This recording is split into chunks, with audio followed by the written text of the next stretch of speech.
Hey guys, it's Melanie. Welcome back. Hope you're having a fantastic day. So, I have not really been consuming much makeup content here on YouTube in a few years. Like the last few years, I have really cut the amount of makeup related channels that I watch on a regular basis.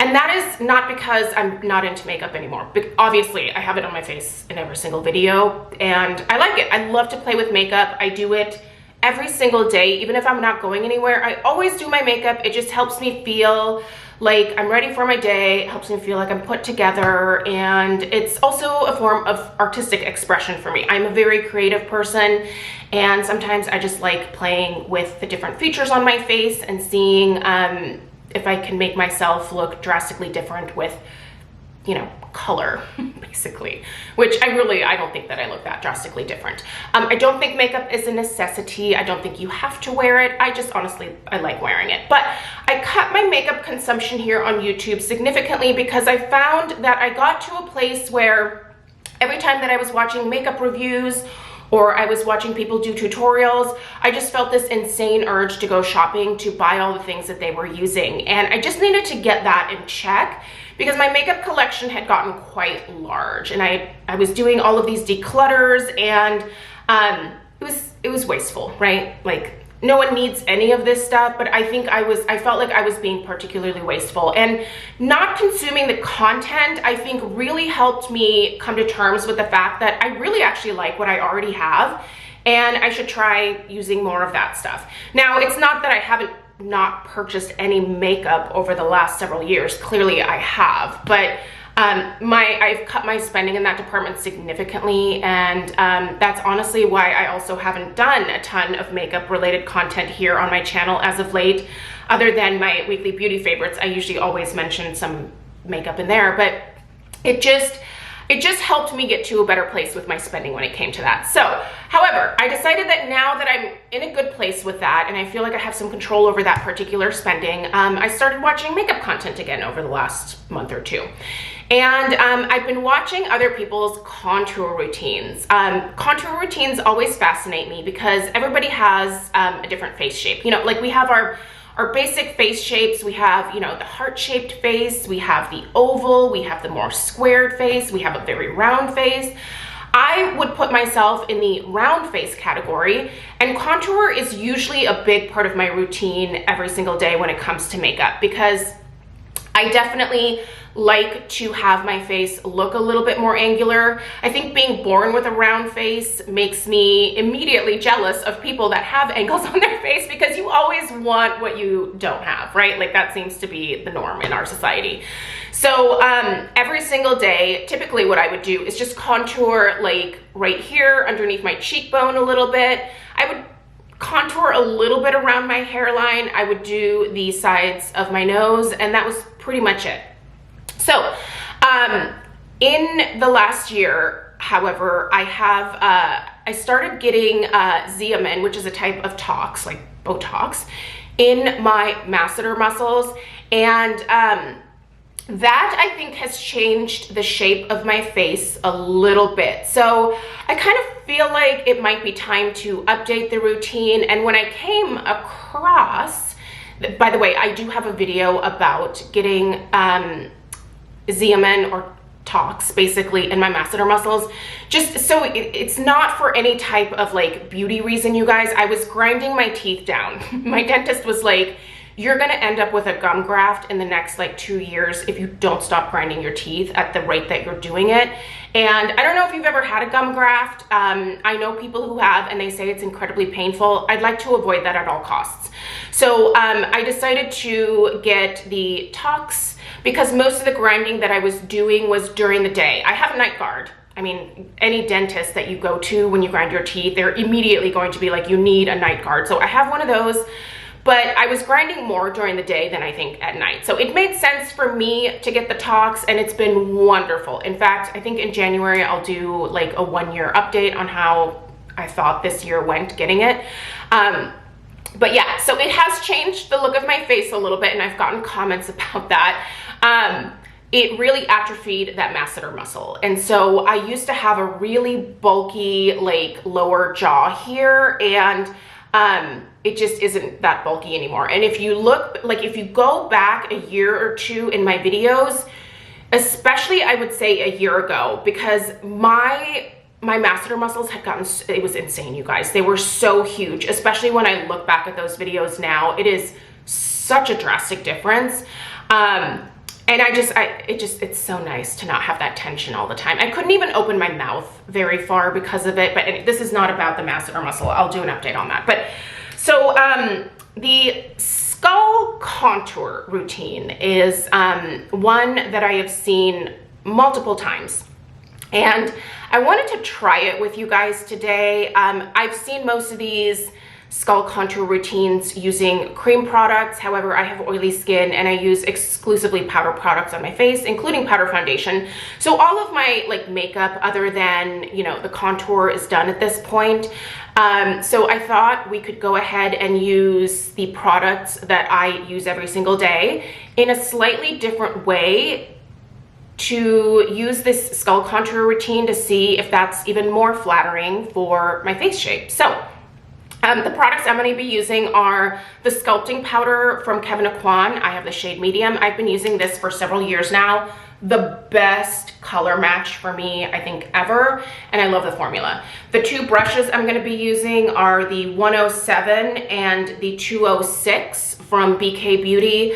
Both of these, this is actually an eye brush, and I think this is supposed to be a blush brush, but I really like these two to contour with. I like a pinched, very soft, very flexible bristle so that it helps with the blending, and I don't feel like I'm, you know, like disturbing the makeup underneath in terms of like the powder foundation and things like that. So these are the products I'm going to be using. And the idea with this skull contour routine, which I will admit is kind of a creepy name for it, but it makes total sense if you think about it. Your contour should be in the actual recesses of your actual skull. So if you have never done this before, I would highly recommend feeling your face. Feel where your cheekbones are. My cheekbones are right here. So right here, and you can see, like, I can press underneath and it goes in. This is like the underside of my cheekbone. So this is where I should be applying my contour. And then if I follow that in, it stops right about here. And then if I go down, there's definitely a recess right here. If you feel your temples, you can feel that your temples are kind of recessed right here. Obviously around your jaw, you have some contour that could potentially go there if you're looking to slim your jaw a little bit or define it a little bit more, I guess I should say. Obviously your nose, you've got some spots in here that could potentially use some contour. So yeah, that's the idea. Feel your face, feel where those recesses are, and that's where you're going to place your product. And so I'm gonna go ahead and do half of my face on camera here, and we'll kind of talk through it. Then I'll do the other half and we'll be able to compare whether this looks drastically different than my normal contour. All right, so let's get into it. Kevyn Aucoin. Love this stuff. If you've never tried it, it's so good. I also have the shade Light. I thought that I would be the shade Light, but you know what? I think that, and I'm gonna do this a little bit heavier than I normally do, so it really shows up on camera, although I think I'm gonna look insane today because of it. So please know, normally I try to make my contour a little bit more natural looking, but just for the sake of like the camera here, I'm gonna do it a little darker. But yeah, this powder is, it's fabulous. Okay, so me. I was feeling the contours of my face, and remember I was mentioning that right about here is the underside of my cheekbone. So I'm gonna start back at my hairline, and I'm just gonna start like placing this. I'm not gonna worry too much about the blending right now. I I really don't want to bring this in too far because I do think that if I bring it in too far, it starts to look a lot more unnatural. So I'm gonna go to right about like here. So like the outside of my eye like is kind of where I'm ending that here. So once I have it placed, I'm gonna go in and just kind of blend that a little bit more. Blend it into the hairline like that. And then I'm gonna take just a little bit more because we have another step here as a part of like this cheek contour routine. So the idea is to also make this line going down here. This is the part that I've never done before, and let's see how that goes. So I'm not making the line like super wide. It's just kind of the width of this brush. And then make sure that both of those are nice and connected there. Okay, so we've got this going on right here. I feel like that looks pretty blended. I'm gonna take a little bit more and I'm gonna do my temples.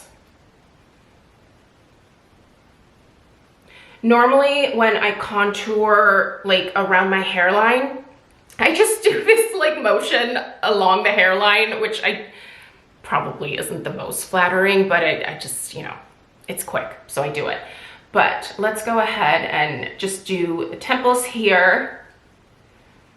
I think I am gonna do just a little bit around my hairline because it does help to kind of hide the look of the melasma, which by the way, when I was in Hawaii, my melasma like came back full force.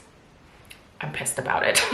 But I know how to fix it now, so it's fine. It'll go away again. But I do now know that the sun is a huge trigger for me. So I'm just gonna do just a little bit right up here as well. Not much. Yeah, it just really kind of helps because my melasma like looks like lines on my forehead. It's so random, but anyway. Again, blend that all into the hairline. All right, so next you're supposed to contour the tops of your lips and right underneath here, because obviously you have your Cupid's bow, which is a recess, and then right under here there's a recess. So I'm gonna switch to this 206 brush here and do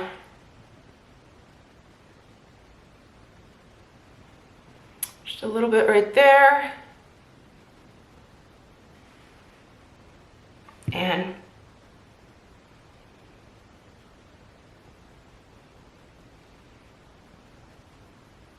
little bit right there, and then the side of my nose here. So right about here is where I'm gonna go ahead and start. So this is where this like nasal bone, I guess, stops. So I'm just gonna do this section right here. Normally I would go all the way like up into my eyebrow and like do that whole situation, but I'm just trying to focus on the recesses here.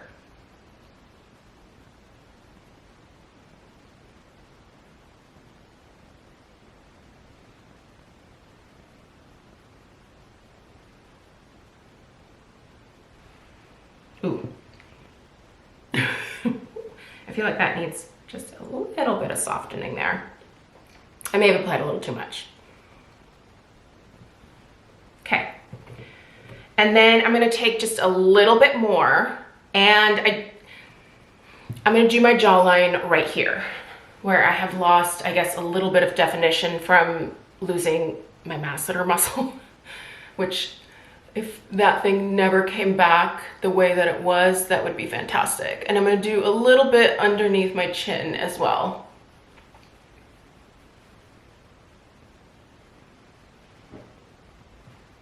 Okay, and then I am gonna pop on just a touch of blush here so that we can see if blush helps us. What do I wanna use? What is this? Oh, I grabbed it first, let's use it. This is Tarte Seduce.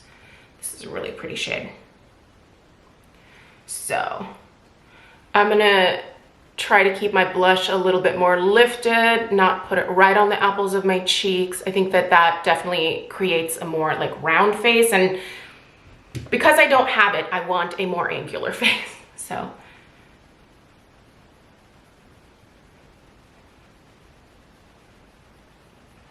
And just for good measure, I'm going to take a fluffy brush and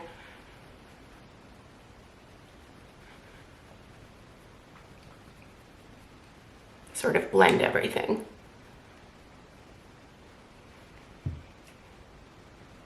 Okay, what do we think? Is it drastic? Sorry, I sit on an exercise ball. I'm trying to like not fall off here while I'm looking in the camera. I thought this part going down here was going to be really weird, but I do actually think that that works. Like it's very slight. Like with your contour, you're not trying to necessarily look like you have contour on. You're just trying to just bring a little bit of darkness to areas where you want them to recede into your face. So yeah. I think I like it. But let me do the other side and come back and then we'll judge. All right, so I did the other side of my face over here. I went ahead and I don't really use highlighter per se, but I do give my face an overall just once over with the Hourglass Ambient Lighting Powder in Diffused Light. This just gives me a nice kind of natural glow to my skin, and yeah, I just use like a really fluffy brush. This is the 102. I will link all these down below. I just lightly sort of tap in and then, you know, like lightly go over the areas of my face and give a little bit of a glow. But I think I really like this, you guys. I do think that the addition of this line down here, I think the addition of doing my jaw and underneath to my chin here was helpful in things looking a little bit more angular. And I think I like the temples a lot. And I think for me, not going all the way up into my brows with the contour is also better. I think just keeping it where like that actual recess, like where the cartilage is here, instead of going past where the actual like bone, your nose bone, I don't know what, sorry. I majored in social studies, so I never took an anatomy class. I don't know what it's called, but this bone right here. But yeah, I do think that I like this. It's a little bit more extensive than what I normally do, but I like the way that it looks. I think it looks a little bit more polished and finished, and it seems to be working for my face. So yeah, follow your skull. Let your skull guide you, if you will. I would be curious if you guys try this and report back and let me know if you think that this is also a good fit for your face as well. And if you do, let me know what your face shape is, because it could be that maybe certain faces it's not quite as flattering for, but I feel like since mine is a little bit more round, it is adding those angles that I'm personally looking for. So yeah. Anyway, I hope that this was helpful, and a big thanks to the YouTube beauty community for getting me into the skull contour, I guess. I think this is going to be my thing going forward. So if you guys have any questions, let me know down below. Check out the description box for links to everything, and I will see you guys tomorrow. Take care. Toodaloo!